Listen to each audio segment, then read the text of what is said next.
Bismillahirrahmanirrahim.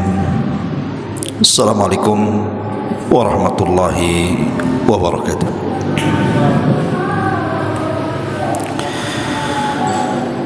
Alhamdulillah wassalatu wassalamu ala Rasulillah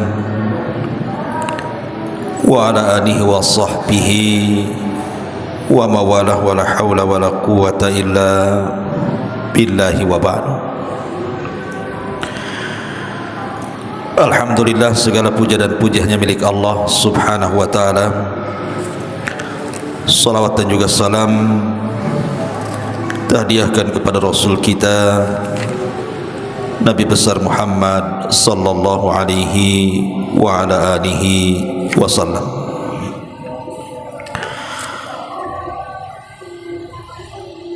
Alhamdulillah, di malam hari ini kembali kita bisa duduk untuk bertolabul ilmi. Salawat dan juga salam demi keberkahan majlis di malam ini kita senantiasa hadiahkan kepada Rasul kita Nabi besar Muhammad sallallahu alaihi wasallam. Allahumma salli ala Muhammad wa ala alihi wa sahbihi wa man sara ala nahjihi ila yaumiddin. Ma'asyiral muslimin yang dimuliakan Allah subhanahu wa ta'ala, malam ini kita akan membahas surah Al-Muzammil ayat 1 sampai 7. A'udzubillahi minasyaitonir rajim. Bismillahirrahmanirrahim. Ya ayyuhal muzammil qumil laila illa qalila nisfahu aw inqus minhu qalila aw zid alaihi wa rattilil qur'ana tartila. Inna sanulqi alaika qawlan thaqila inna nashi'atal laili hiya ashaddu wat'an wa aqwamu qila inna laka fin nahari sabhan tawila wadhkur isma rabbika wa tabattal ilaihi tabtila. Wahai orang yang berselimut, maksudnya Nabi sallallahu alaihi wasallam, bangunlah pada malam hari kecuali sebagian kecil, yaitu separuhnya atau kurang dari itu, sedikit atau lebih dari seperdua itu, dan bacalah Al-Quran itu dengan perlahan-lahan. Sesungguhnya kami akan menurunkan kepadamu perkataan yang sangat berat. Sesungguhnya bangun di malam hari itu lebih kuat mengisi jiwa, dan bacaan di waktu itu lebih berkesan kepada hati.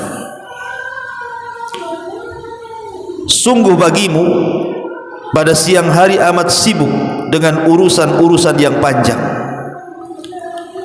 dan sebutlah nama Tuhanmu dan beribadahlah kepadanya dengan sepenuh hati. Ma'asyiral muslimin yang dimuliakan Allah subhanahu wa ta'ala, surah Muzammil ini ada yang mengatakan bahwa dia adalah surat yang diturunkan termasuk daripada surat awal-awal, karena surat yang pertama itu turun surah apa? Surah Al-Alaq ayat 1 sampai 5. Kemudian surat yang kedua turun surah Al-Mudaththir 1 sampai 5. Kemudian setelah surah Al-Mudaththir turun surah Nun wal qalami wa ma yasturun. Baru kemudian surat yang keempat yang turun inilah surah Al-Muzammil. Jadi surah Al-Muzammil ini surat keempat, karena setelah Al-Muzammil kemudian suratul Lahab, dan yang keenamnya baru turun surah Al-Fatihah. Baru kemudian surat-surat setelahnya sampai 30 juz. Dari sini kita tahu bahwa surah Muzammil ini surah awal-awal, karena dia di nomor urut keempat setelah Al-Alaq, Al-Mudaththir, surah Nun, kemudian Muzammil. Itu dari segi turunnya. Ma'asyiral muslimin yang dimuliakan Allah Subhanahu wa taala, surah Muzammil ini adalah teguran kepada Nabi sallallahu alaihi wasallam supaya Nabi sallallahu alaihi wasallam menghidupkan malam-malamnya dengan beribadah kepada Allah Azza wa Jalla. Karena Nabi ini akan menjadi seorang dai, seorang penyeru kebenaran kepada manusia, dan kekuatan seorang dai itu ada di malam hari. Kenapa demikian? Karena hidayah manusia itu ditentukan oleh Allah Subhanahu wa taala.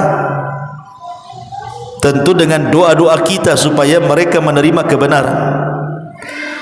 Dan doa yang paling mudah dipanjatkan dan diterima Allah Subhanahu wa taala adalah doa di sepertiga malam akhir. Kenapa demikian?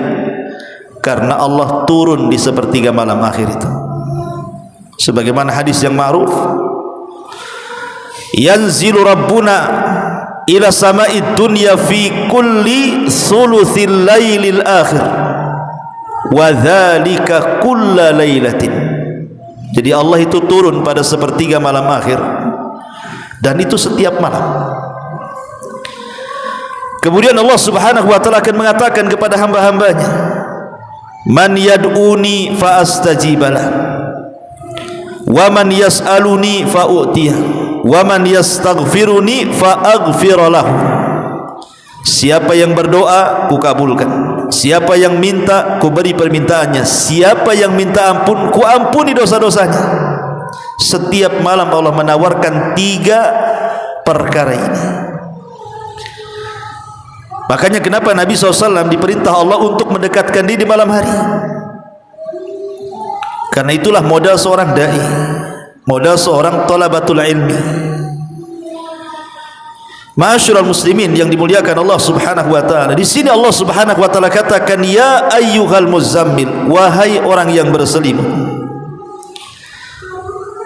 Maksudnya Nabi sallallahu alaihi wasallam, lihat bagaimana Allah memanggil Nabi kita. Tidak pernah dalam Quran ada panggilan ya Muhammad, tidak ada.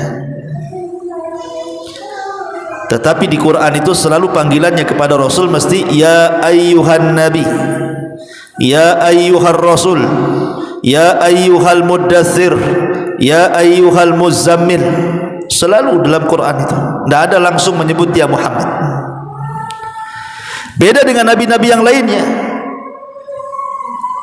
Allah Subhanahu wa taala menyebut namanya. Ya Musa, ya Isa, ya Ibrahim, ya Daud. Selalu kita lewat dalam Quran itu Allah menyebut namanya langsung. Dan ini sebuah kemuliaan. Allah Subhanahu wa taala tidak menyebut namanya, tapi menyebut gelarnya. Di sini Allah mengatakan ya ayyuhal muzammil qumil laila illa qalila. Bangunlah di malam hari. Bangunlah di malam hari. Kecuali sebagian kecil, nisfahu awin qus minhu qalila aw zid alaihi wa rattilil qur'ana tartila. Jadi Nabi sallallahu alaihi wasallam disuruh untuk menghidupkan malam itu dengan 2 cara. Pertama, separuh tidur, separuh menghidupkan malam. Nisfahu artinya separuh tidur sampai separuh malam, kemudian dari separuh malam bangun sampai fajar. Nisfahu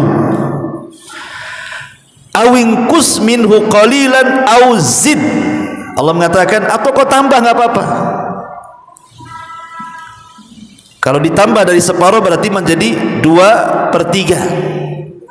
Karena malam itu kan dibagi 3, ada sepertiga malam awal, ada sepertiga malam tengah, ada sepertiga malam akhir.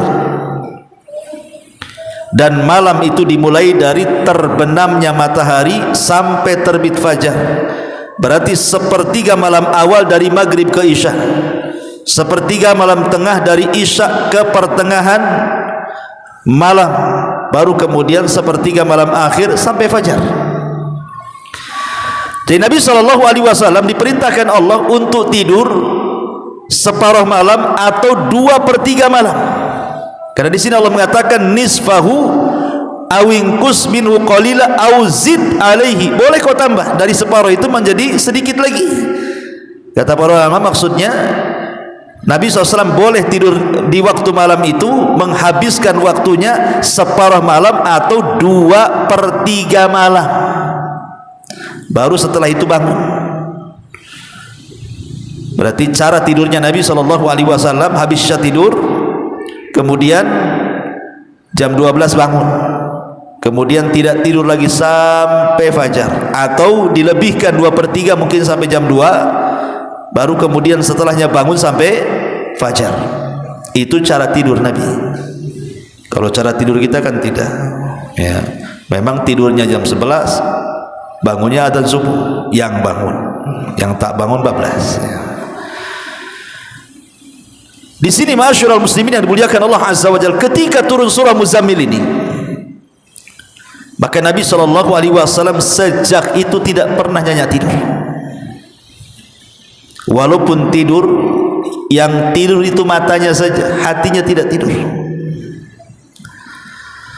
Surah Muzammil ini memang agak aneh, unik gitu ya, karena satu-satunya surat di mana akhir daripada surat menghapus awalnya. Jadi akhir surat ini menghapus hukum awalnya. Hukum awalnya mengatakan kumil laila, ini perintah. Dan dalam bahasa usul, al-amru tufidul wujub. Perintah itu asalnya wajib. Artinya solat malam itu ketika awal diperintahkan wajib bagi Rasul dan juga wajib bagi umatnya. Mereka wajib solat malam. Tapi kemudian di akhir-akhir ayat surah Muzammil dihapus kewajiban itu. Dihukum dimansuh, dihapus hukum wajib bagi umatnya, tetapi bagi Nabi SAW tetap wajib. Jadi solat malam bagi kita sunnah, tapi bagi Nabi itu wajib. Makanya Nabi SAW tidak pernah meninggalkan solat malam kecuali satu kali. Itu pun diperselisihkan, apakah Nabi solat atau tidak, maksudnya solat malam, ketika Rasul sedang haji di Hudaybiyah. Jadi ketika Nabi SAW sedang melaksanakan haji di Muzdalifah, apakah Nabi SAW ketika itu salat malam atau tidak? Walaupun pada hukum asalnya tentu Rasul salat malam, tapi selama hayatnya Rasul tidak pernah meninggalkan salat malam, karena bagi dia salat malam itu wajib masalahnya. Bahkan saking tiap malam Nabi SAW salat malam itu sampai kakinya pecah-pecah. Jadi satu malam Aisyah radhiyallahu anha ini tertidur bersama Rasul. Kemudian Nabi SAW bangun kemudian salat malam. Tiba-tiba Aisyah radhiyallahu anha terbangun kemudian meraba-raba, terabalah kaki Nabi SAW yang sedang salat itu. Rupanya kakinya pecah-pecah. Esok harinya Aisyah radhiyallahu anha mengatakan, "Ya Rasulullah, kenapa kau tidak mencukupkan yang jelas-jelas wajib saja? Bukankah engkau ini sudah diampuni dosamu yang telah, yang sedang dan yang akan datang?" Tapi Nabi SAW mengatakan, "Ya Aisyah, afala akunu abdan syakura? Salahkah saya menjadi hamba Allah yang bersyukur?" Makanya Rasul sampai meninggal tidak pernah meninggalkan qiyamul lail. Ma'asyiral muslimin yang dimuliakan Allah Subhanahu wa taala, tadi saya sudah katakan bahwa malam itu dimulai kapan? Terbenam matahari, diakhiri dengan terbitnya fajar. Itulah disebut dengan malam. Karena kalau sudah terbit fajar itu sudah masuk pagi. Artinya di sini bahwa perintah qiyamul lail itu sudah dilakukan ketika terbenam matahari sampai terbit fajar. Disitulah perintah qiyamul lail sudah sudah diperintahkan Allah Subhanahu wa taala. Dimulai dari salat maghrib itu disebut qiyamul lail namanya. Karena qiyam lail itu tidak mesti tahajud, tidak. Qiyam lail itu tidak mesti tahajud. Berdoa, antum berdoa nih di malam hari, itu termasuk qiyamul lail. Kemudian membaca istighfar, itu termasuk qiyamul lail. Kemudian membaca Al-Quran, itu termasuk qiyamul lail. Kemudian berzikir, itu termasuk qiyamul lail. Kemudian berwudu, itu termasuk qiyamul lail. Termasuk juga solat, termasuk qiyam al-lail. Jadi qiyam lail itu umum. Beda kalau kita katakan tahajud, berarti dia khusus, berarti solat malam. Tapi kalau disebut dengan qiyamul lail, menghidupkan malam itu tidak mesti dengan solat. Umpamanya antum bangun tidur, lilir lah karena dingin, pengen kencing, akhirnya antum ke toilet. Sebelum antum tidur lagi, antum sempatkan berwudu, berarti antum sudah melaksanakan qiyamul lail walaupun hanya berwudu, gitu maksudnya. Ataupun hanya berzikir, atau hanya membaca Al-Quran tidak lama, ataupun membaca istighfar dan begitu seterusnya, itu sudah dianggap qiyamul lail itu.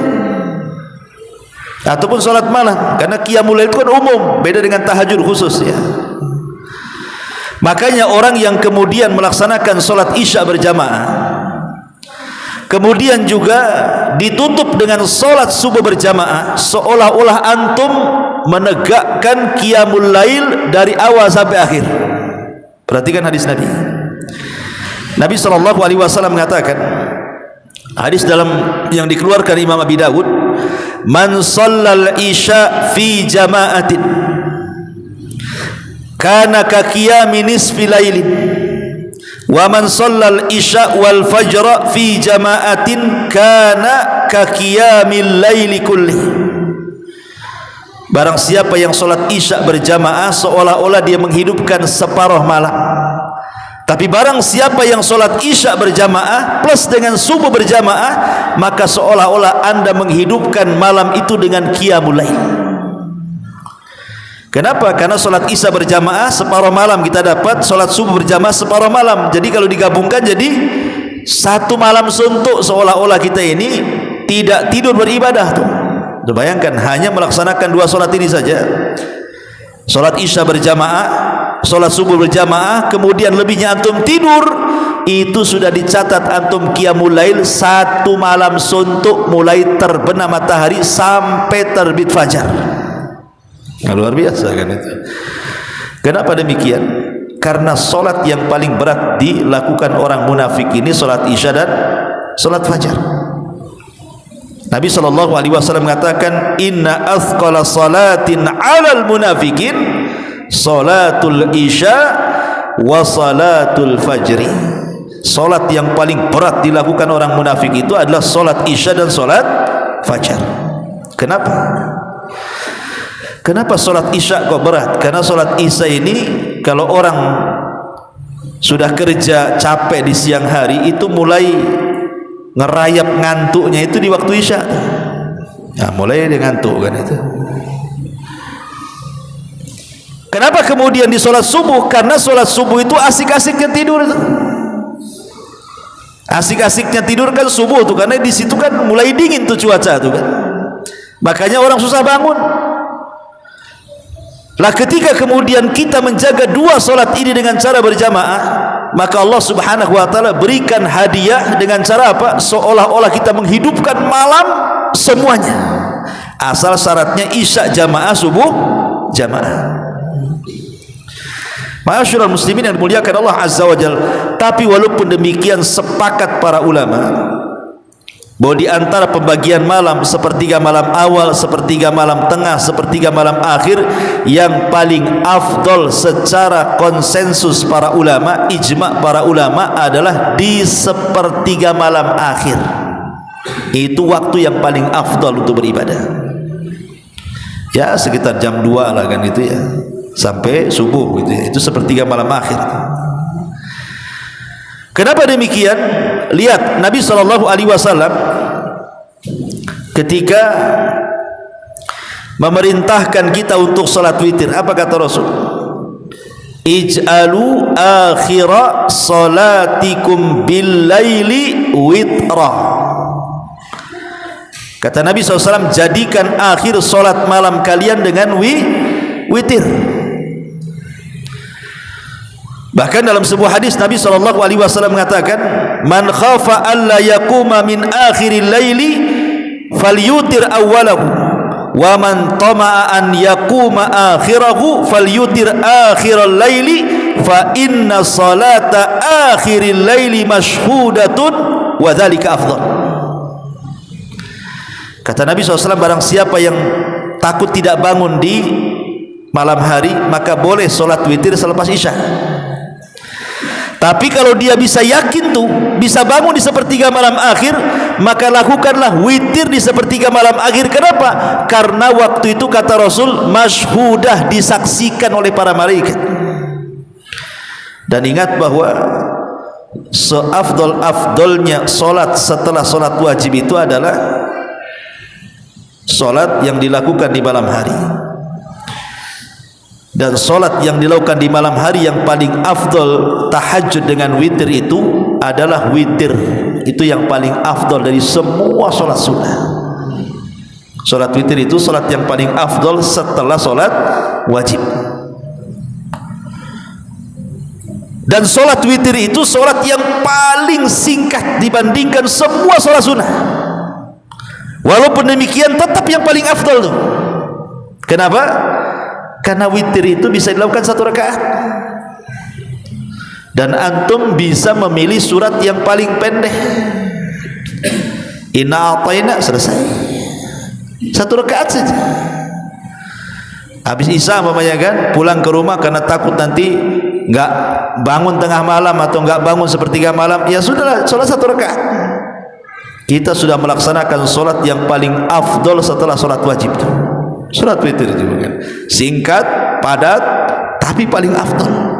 Tapi walaupun demikian, jarang orang melakukan witir kecuali Ramadan. Karena habis tarawih witir kan itu ya. Ramadan aja orang tuh witir. Kok di Ramadan mana mau orang salat witir? Kecuali orang-orang yang dirahmati Allah Subhanahu wa taala saja. Ma'asyiral muslimin yang dimuliakan Allah Subhanahu wa taala. Bahkan salat malam ini, ikhwan, disebutkan dalam hadis Nabi SAW mengatakan dia adalah da'bus salihin, kebiasaan orang-orang soleh, bahkan para nabi. Salat malam yang paling dikenal adalah salat malamnya Nabi siapa? Nabi Daud. Nabi Daud itu punya salat khusus, punya puasa khusus. Kalau puasanya disebut puasa Daud, kalau salat malamnya disebut salat malam Daud. Nabi SAW mengatakan dari hadis Abdullah ibn Amr ibn As radhiyallahu an, Rasul bersabda, ahabbus salati ilallah salatu Daud. Salat yang paling dicintai Allah adalah salatnya Nabi Daud. Wa ahabbus siyam ilallah siyamu Daud. Begitu juga puasa yang paling dicintai Allah adalah puasa Daud. Bagaimana dia salat malamnya? Kana yanamu nisfal laili wa yaqumu thuluthahu wa yanamu sudusahu wa yasumu yauman wa yuftiru yauman. Beliau tidur setengah malam, kemudian bangun qiyam lail sepertiga malam, dan tidur lagi 1/6 malam, kemudian beliau berpuasa selang-seling, 1 hari puasa 1 hari tidak. Dari sini kita tahu bahwa solat malam itu kebiasaan para nabi, termasuk Nabi Daud di sini, dan juga kebiasaan orang-orang soleh. Solat malam itu kebiasaan orang-orang soleh. Ma'asyiral muslimin yang dimuliakan Allah Azza wa Jalla. Tetapi sekali lagi, bahwa menghidupkan malam tidak mesti harus dengan solat. Kadang ada orang kan waktunya iqbal, ada waktunya idbar. Hati itu kadang-kadang semangat, kadang-kadang futur kan gitu. Kalau lagi semangat mungkin solatlah kita. Tapi kalau tidak semangat solat, qiyam lail itu tidak mesti solat. Antum bisa baca Quran, itu disebut qiyamul lail. Atau semata-mata antum berwudu, itu sudah qiyamul lail tuh. Atau antum berzikirlah habis bangun tidur itu, antum berzikir, membaca doa habis tidur umpamanya, alhamdulillahilladzi ba'da ma amatana wa ilaihi Allah, alhamdulillahilladzi ahyana ba'da ma amatana wa ilaihi nusyur. Kemudian antum bertasbih, bertakbir, bertahlil, subhanallah, alhamdulillah, begitu seterusnya. Antum sudah dianggap qiyamul lail. Perhatikan satu hadis yang sering saya sampaikan. Nabi mengatakan, yaqidu syaitan ala qafiyati ra'si ahadikum idza huwa nam salasa uqadin. Jadi setan itu akan datang kepada kita setiap kita hendak tidur, kemudian dia akan membawa tali, kemudian mengikat tengkuk kita 3 ikatan. Dan itu setiap malam ada setan itu yang bawa tali itu. Nah, cuman kan gak nampak aja setan bawa tali itu. Oh, nampak ya, kita kejarlah, ambil talinya. Jadi setan itu bawa tali untuk apa? Untuk mengikat tengkuk kita. Dan saya katakan ikhwan, setan itu tidak bisa menguasai ubun-ubun kita.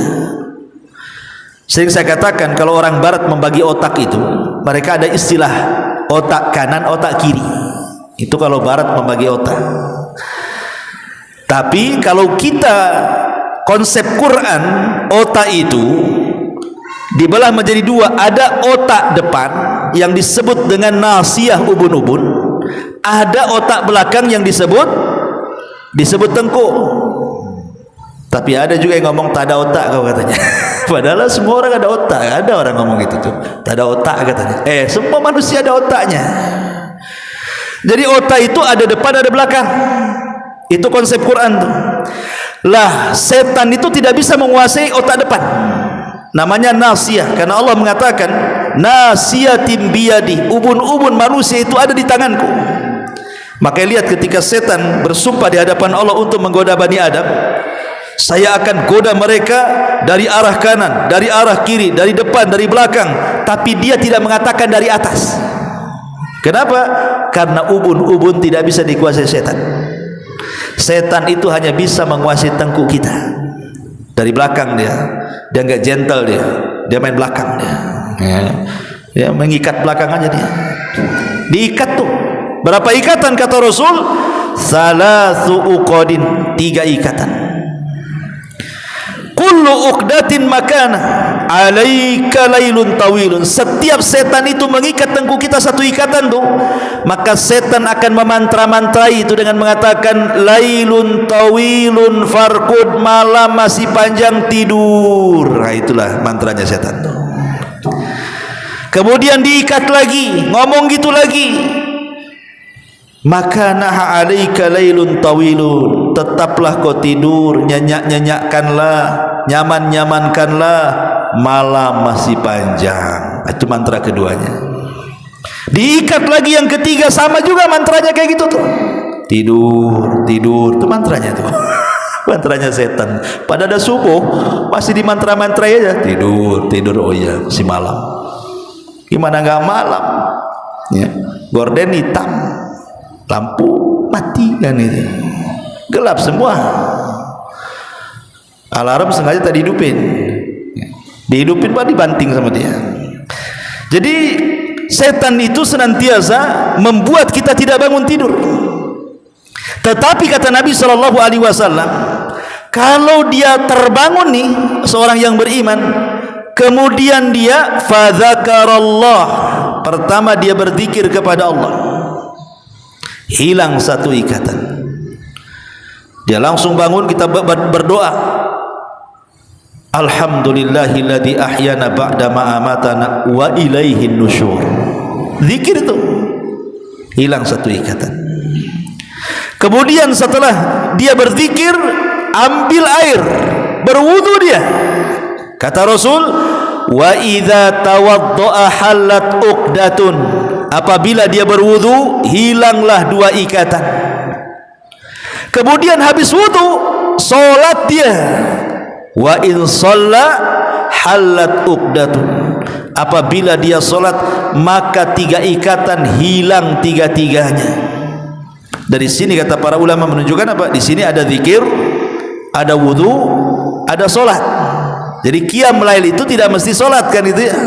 Pamannya malas ya sudahlah kita banyak baca Quran saja. Karena baca Quran bagian daripada zikir.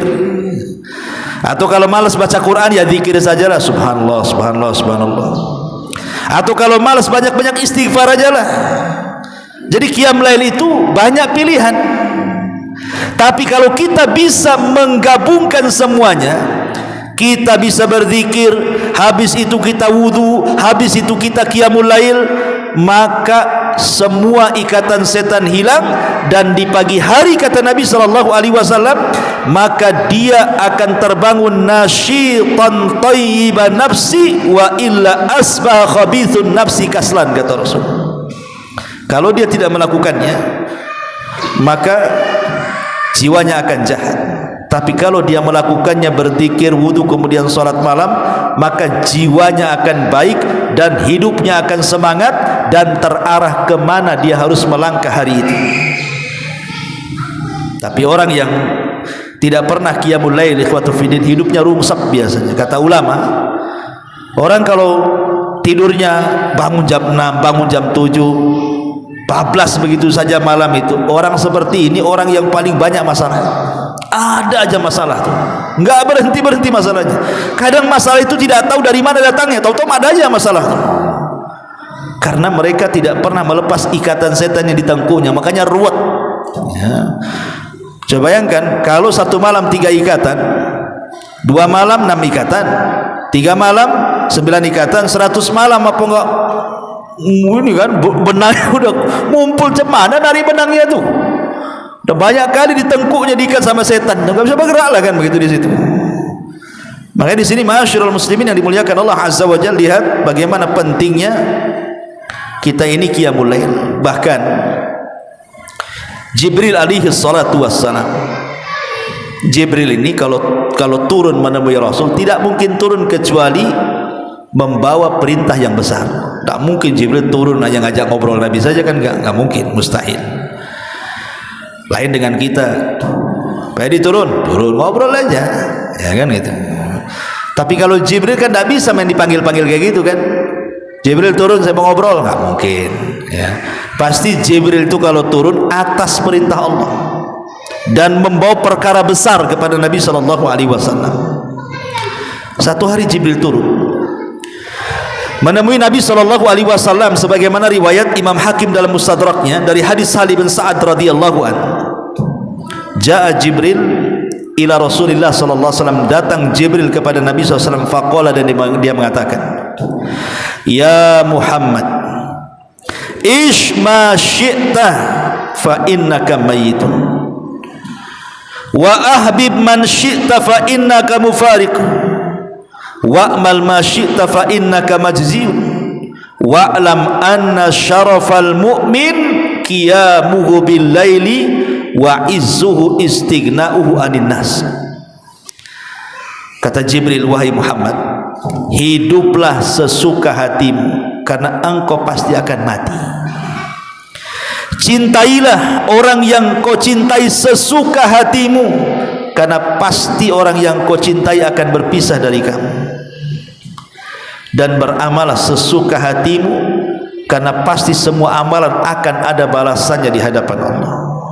Kemudian syahidnya di sini, ingat, kata Jibril, wa'lam, ingat, anna syarafal mu'min, kemuliaan seorang mukmin itu adalah qiyamuhu bil laili, ketika dia bisa menegakkan salat malam. Tidak mesti salat, pokoknya qiyam lail. Qiyam lail itu saya katakan tadi kan, tidak mesti harus salat, baca Quran qiyam lail, berwudu qiyamul lail, atau antum sedekah di malam hari termasuk qiyamul lail juga tuh. Seperti yang dilakukan siapa? Zainul Abidin, cucu Nabi sallallahu, cicit Nabi sallallahu alaihi wasallam, putra daripada Husain ibnu Ali. Itu kalau sedekah malam-malam, ikhwan. Jadi setiap malam dia bawa gandum, dia cari tuh orang-orang fakir Madinah. Setiap malam sebanyak 70 rumah fakir digendong sendiri, diletakkan di rumah fakir, nanti ambil lagi, diletakkan lagi. Setiap malam 70 fuqara Madinah diinfakin dia. Walaupun demikian, kadang-kadang ada orang fakir itu yang tak tahu berterima kasih, menuduh Zainul Abidin itu bakhil katanya. Kenapa? Karena tak tampak sedekah. Kaya tak tampak sedekahnya. dibilang bakhil. Pada setiap malam dia gendong gandum tuh. Tapi orang-orang menganggap dia bakhil. Kalau orang kaya sekarang kan tidak. Kalau bagi sembako aja wajib diviralkan. Ada kamera-kamera CCTV tersembunyi mesti ada tuh. Apalagi sekarang dunia prank, ya, perang ke prank, perang-prank lah, kan itu ya. Kadang ngeprank orang gitu kan. Sok-sok ya sebenarnya kontennya baik, ingin menolong orang. Tapi dia tidak sadar ketika dia memvideokan umpamanya kan. Sedang bersedekah divideokan orangnya. Orang ini tidak tahu sedang divideokan kadang-kadang. Akhirnya tersebar mukanya. Orang yang tidak tahu dia miskin jadi tahu miskin kan itu ya. Kadang-kadang orang yang seperti ini dipermalukan juga. Konten-konten seperti ini baik, tapi apakah harus terus membuat konten? Dan saya yakin orang seperti ini dipertanyakan keikhlasannya. Kalau hanya untuk konten saja, hanya nyari cuan saja ya, memang tujuannya bukan sedekah kan begitu. Nyari subscriber aja yang paling banyak kan itu. Tapi lihat bagaimana dahulu orang infak itu, Zainul Abidin ketahuan infak itu setelah dia meninggal mana. Jadi dikasih tahu orang yang memandikannya bahwa punggungnya itu rusak karena setiap malam bawa gandum. Dan terbukti setelah dia meninggal tidak ada satu gandum yang ada di depan-depan orang kaya itu. Ada. Oh, berarti tahu selama ini siapa yang infak kepada mereka. Zainul Abidin. Nah, ini buat kalau dilakukan di malam hari ya qiyamul lail juga kan begitu. Karena inti qiyamul lail itu kita bangun dalam rangka mendekatkan diri kepada Allah. Tapi itu jangan tiru. Ah, saya ingin tiru kayak Zainul Abidin. Beras satu karung cari ruli jam 2 kan. Antum masuk ruli antum diteriaki baling beras paling. Padahal itu sedekah tuh kan. Ya sekarang enggak usah, enggak perlu gitu-gitu. Sekarang ini sudah ada SMS banking. Ya, transfer saja. Pengemis-kemis saya punya iPad sekarang. Ya mungkin nanti ke depannya itu nggak ada lagi orang ngemis-ngemis pakai tangan tuh. Langsung dia ngasih nomor rekeningnya. Tolong kirimkan itu ya. Makin maju sekarang ini. Ma'asyiral muslimin yang dimuliakan Allah Azza wa Jalla. Jadi di sini Rasul Jibril alaihi salam mendatangi Rasul dan mengatakan inna syarafal mu'min qiyamuhu bil lail. Sesungguhnya kemuliaan seorang mukmin itu ketika dia bisa menegakkan malam dengan beribadah kepada Allah Subhanahu wa taala. Ma'asyiral muslimin yang dimuliakan Allah Subhanahu wa taala. Dahulu kita akan masuk ke kisah-kisah sekarang. Dahulu ada seorang budak perempuan milik Al-Hasan ibn Salih ibn Huyai. Jadi ada orang soleh di zaman salaf namanya Al-Hasan ibn Salih ibn Huyai. Itu punya jariyah, punya budak perempuan. Budak perempuan ini selalu membangunkan tuannya. Kalau sudah datang sepertiga malam akhir, dibangunkan itu tuan-tuannya itu, keluarga tuannya, suruh sholat malam. Dan memang keluarganya Al-Hasan ibn Salih ini semua istrinya, dia, anak-anaknya sholat malam. Dan yang membangunkan ini biasanya budak wanitanya ini. Ya, nanti kalau sudah semua tuan-tuannya sholat, baru dia sholat. Entah kepepet ekonomi Al-Hasan ibn Salih ini, akhirnya dijualah budak wanita ini. Padahal itu sebagai alarm dia kan, itu yang selalu membangunkan tiap malam kan budaknya tuh. Dijual nih budak ini, dijual kepada keluarga yang tidak pernah sholat malam. Ya sholat subuh tapi tidak pernah sholat malam. Jadi budak ini selalu sepertiga, karena kebiasaannya di keluarga Al-Hasan ibn Salih ini, kalau datang sepertiga malam maka dia menggedor pintu kamar tuannya. Wahai tuan, bangun, waktunya sholat. Wahai tuan, bangun, waktunya sholat. Jadi di keluarga baru ini dia selalu membangunkan, tapi tidak ada satupun yang bangun. Tidak ada satupun yang bangun. Kemudian ditanya, apa kalian tidak pernah sholat malam? Iya, kami tidak pernah sholat malam, kami cukupkan dengan subuh saja katanya. Dari situ dia menangis. Kemudian mencela dirinya. Dia datang kepada majikannya yang pertama namanya Hasan ibn Salih itu dan mengatakan, kenapa engkau jual kepada ila qaumin su, katanya, Kenapa kau jual kepada keluarga yang jelek akhlaknya, katanya. Kata Hasan ibn Saleh, kenapa emangnya? Hum la yusalluna bil lail, mereka tidak pernah sholat malam. Bayangkan orang dulu, orang enggak sholat malam itu dibilang keluarga jelek. Orang dulu gitu ya, orang salaf itu kalau tidak sholat malam dibilang keluarga jelek tuh. Kalau sekarang kira-kira apa sebutannya? Sekarang masih untung lah sholat subuh tuh, masih dibilang baik tuh, baik orang itu. Kenapa? Masih nampak subuh. Kalau sekarang ini turun derajatnya, yang penting subuh nampak dah baik kan itu. Tapi lihat ulama dulu, subhanallah ya. Ma'asyiral muslimin yang dimuliakan Allah azza wa jalla, Abu Hurairah radhiyallahu an dikisahkan kana yaqumu thulutsal laili wa taqumu imra'atahu thulutsal laili, idza nama hadza qama hadza fayuhyuna al-laila jami'a.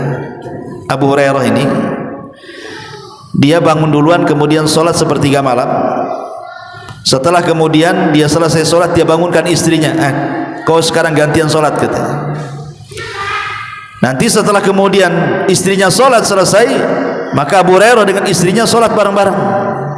Itulah kebiasaan Abu Hurairah radhiyallahu anhu. Makanya Rasul mengatakan apa?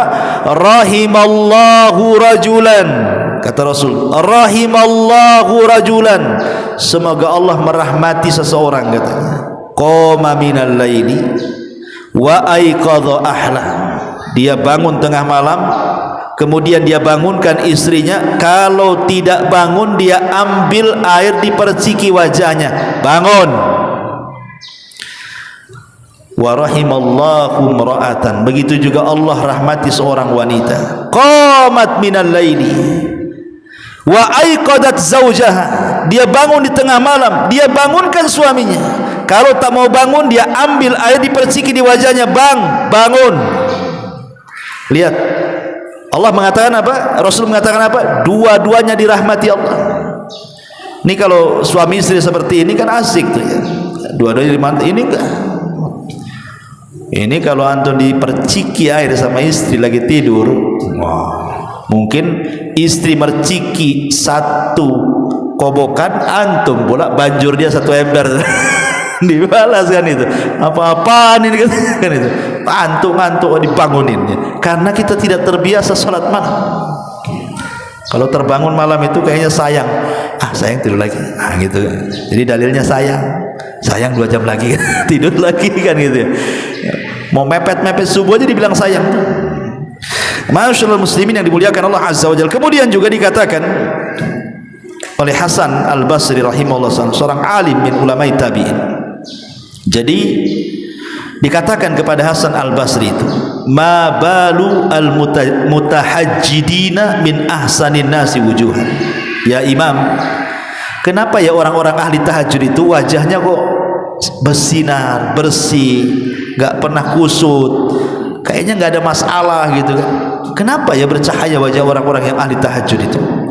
Lihat jawaban Hasan Al-Basri, kata dia, li'annahum khalau birrahman fa'albasahum nuran min nurihi, karena orang yang tahajud itu mereka sedang berkhalwat, bersendirian dengan Allah, maka Allah pakaikan kepada mereka baju cahaya dari cahayanya.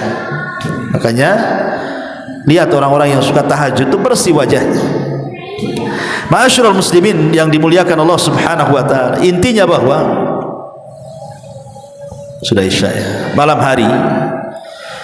hari itu di sini dikatakan apa namanya, inna nasyiatal laili hiya ashaddu wat'an wa aqwa mukila, sesungguhnya bangun malam itu lebih kuat mengisi jiwa dan bacaan Al-Quran lebih berkesan. Kenapa demikian? Karena malam itu biasanya ya, orang kalau bangun di tengah malam kemudian ibadah, dipastikan orang itu ikhlas. Mau dia sama siapa? Kecuali antum sholat malam di live di IG, lain ceritanya kan gitu. Tapi kalau sholat malam saja dipastikan dia ikhlas. Makanya Tamim ibn Aus Ad-Dari itu kan dikenal sholat malam tuh. Dikatakan, ya Tamim, kaifa sholatuka bilail, macam mana solatmu di malam hari? Kok kamu kuat ya solat tiap hari, kok solat malam? Marah Tamim dan mengatakan, seandainya aku melaksanakan solat 1 rakaat katanya, dan aku tidak ceritakan kepada siapapun, lebih baik dibandingkan aku solat 1000 rakaat habis itu aku ceritakan kepada kalian katanya. Aku tidak akan cerita katanya. Nah, itulah keikhlasan ulama salaf. Subhanallah bihamdika asyhadu an la ilaha illa anta astaghfiruka wa atubu ilaik. Allahu ta'ala. Assalamualaikum warahmatullahi wabarakatuh.